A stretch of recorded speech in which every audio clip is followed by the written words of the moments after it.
Hey guys! In the spirit of Halloween, I decided to make a video about spooky, scary creatures. And I've tried to stay away from the more mainstream creatures like werewolves and vampires and zombies. Or at least I try to stay away from zombies. There actually is one zombie on this list. But that's because it really gave me the chills. Now, to start things off, I haven't read a lot of scary books. So, this is a very limited list. Very, very short. There's only like 3 books on this list. And the first one really isn't even that scary, and that's the Acromantula and Basilisk from Harry Potter and the Chamber of Secrets.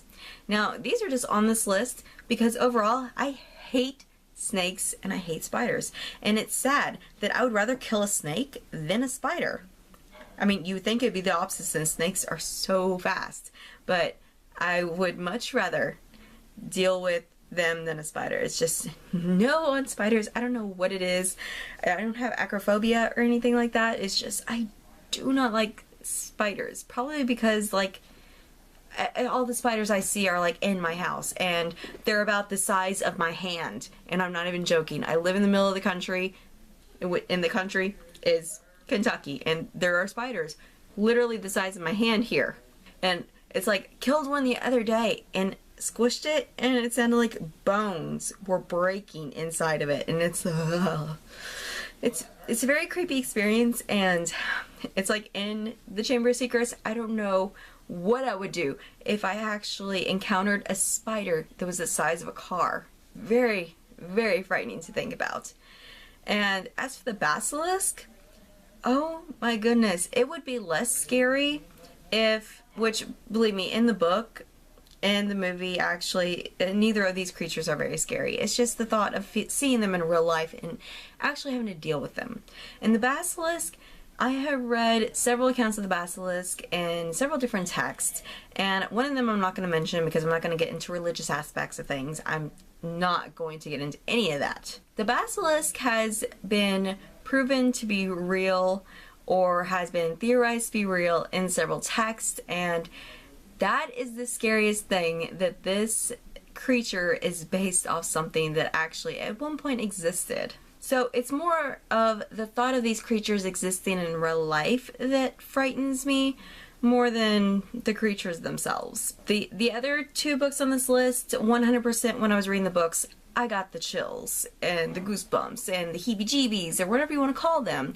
I know some people call it chicken skin, which makes no sense to me, but we'll go with it. First book series I know gave me the chills was the Grayland series, and I've only actually read The Call. They're very, very short books. I really need to read this. I hope to read it this month. By the time I am actually filming this video, I'm in the middle of the Raven cycle, so I don't have time to read this yet, but I hope to before October's over. But seriously, the fairies in this series are so twisted, and the setup for this world is so, I don't want to use the same word over and over again, but it was really, really frightening to think of these people being stuck in this one area with no escape, just waiting to be sucked into the fairy world, to be tortured and possibly killed by them. That's like 99% of the people that get sucked into the fairy world. There's a very small percentage of people that are, or kids really, because I think it's like once they reach, it's either 16 or 18, I can't remember, it's been a while since I've read The Call, that they won't get pulled into the fairy world anymore. But it's like there's a very small percentage of kids that are lucky enough to either escape or to make a deal with the fairies, which making a deal with the fairies seems more frightening than being caught and tortured by them, which doesn't make any sense, but that's the way my mind is, you know, working it right now, because I can always see the fairies like going back on their deal at some point and just like still torturing you to death.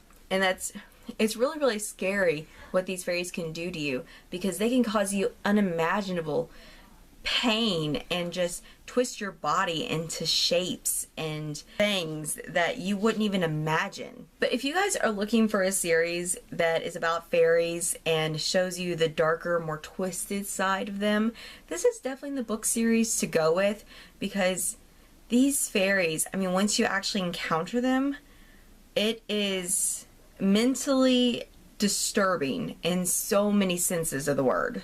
Now, the last book I have that has a spooky creature in it is technically not a creature, and that's kind of what makes it scary. And that is the Cranks from the Maze Runner series. I wanted to say the Grievers, but let's be entirely honest. If you guys have read the book, you know that the Grievers are not that frightening. The ones from the movie are what you should be afraid of, but the movie, they look like slugs with lots of teeth. That's basically it. I really want to reread this book series so much. Probably just the first 2 books and like completely ignore that the last book exists for reasons. Oh, sorry, I had to clear my throat. But anyways, back to these Cranks.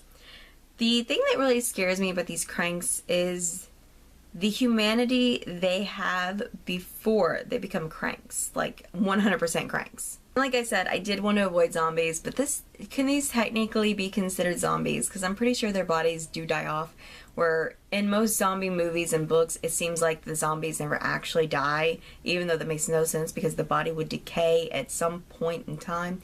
But these zombies actually do die. But what sets them apart from normal zombies is they're not the run-of-the-mill, you know, die, wake up zombies. They were created by a man-made virus, for one, and technically never did die. Then they go through stages of infection, where until like the very last stage, they are human. They just have anger issues that they're impulsive anger issues. Yeah, I guess that sounds right.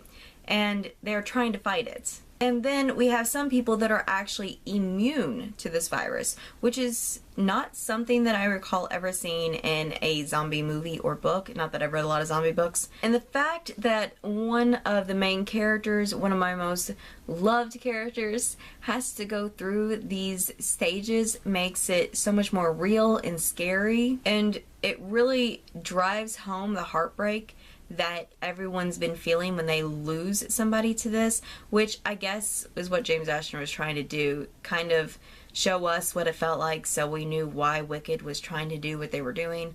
But at the same time, it's like there are so many other methods they could have went into, but I am not going to get started on that because that will turn into a 20-minute rant that I don't have time for, and you guys definitely don't want to listen to. But that's why the Cranks scare me so much. Not only because until the final stages of the infection, they are human, but because it's a disease that slowly takes them apart mentally. It scares me to lose myself mentally more than just outright dying.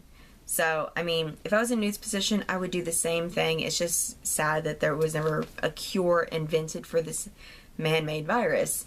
And if you think about the history and why this virus was created in the first place, I mean, if nothing else, the people who made this virus, they did their job well. Like I said, I haven't read a lot of scary books.